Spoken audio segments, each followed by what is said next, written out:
आज जनकपुर दुआरिया बड़ सुहावन लागे। आज जनकपुर दुआरिया बड़ सुहावन लागे। सीता के रचेला में हदिया बड़ पावन लागे। सीता के रचेला में हदिया बड़ पावन लागे। जब मुख दिया ना जरावे जनक राजा बड़ सुहावन लागे। जब मुख बजना बजावेला बड़ लुभावन लागे।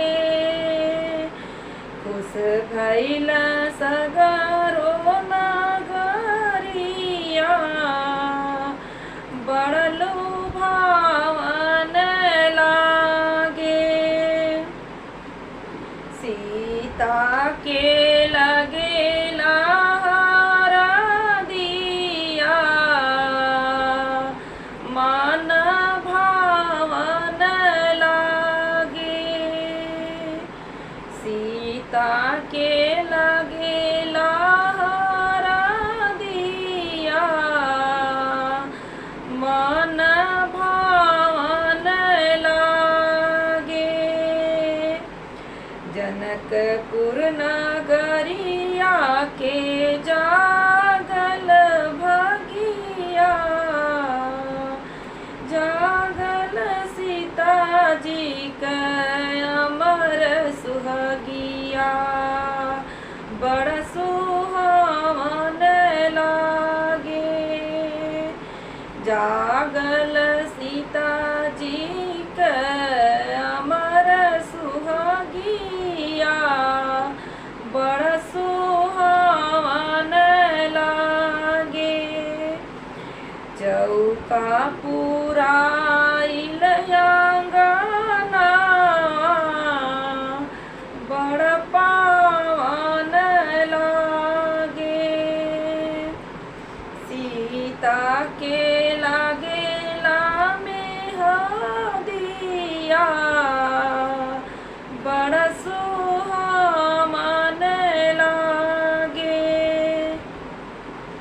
सीता के लगेला हरदिया बड़ सुहावन लागे। अखिया के पुतरी बियाहल जनक राजा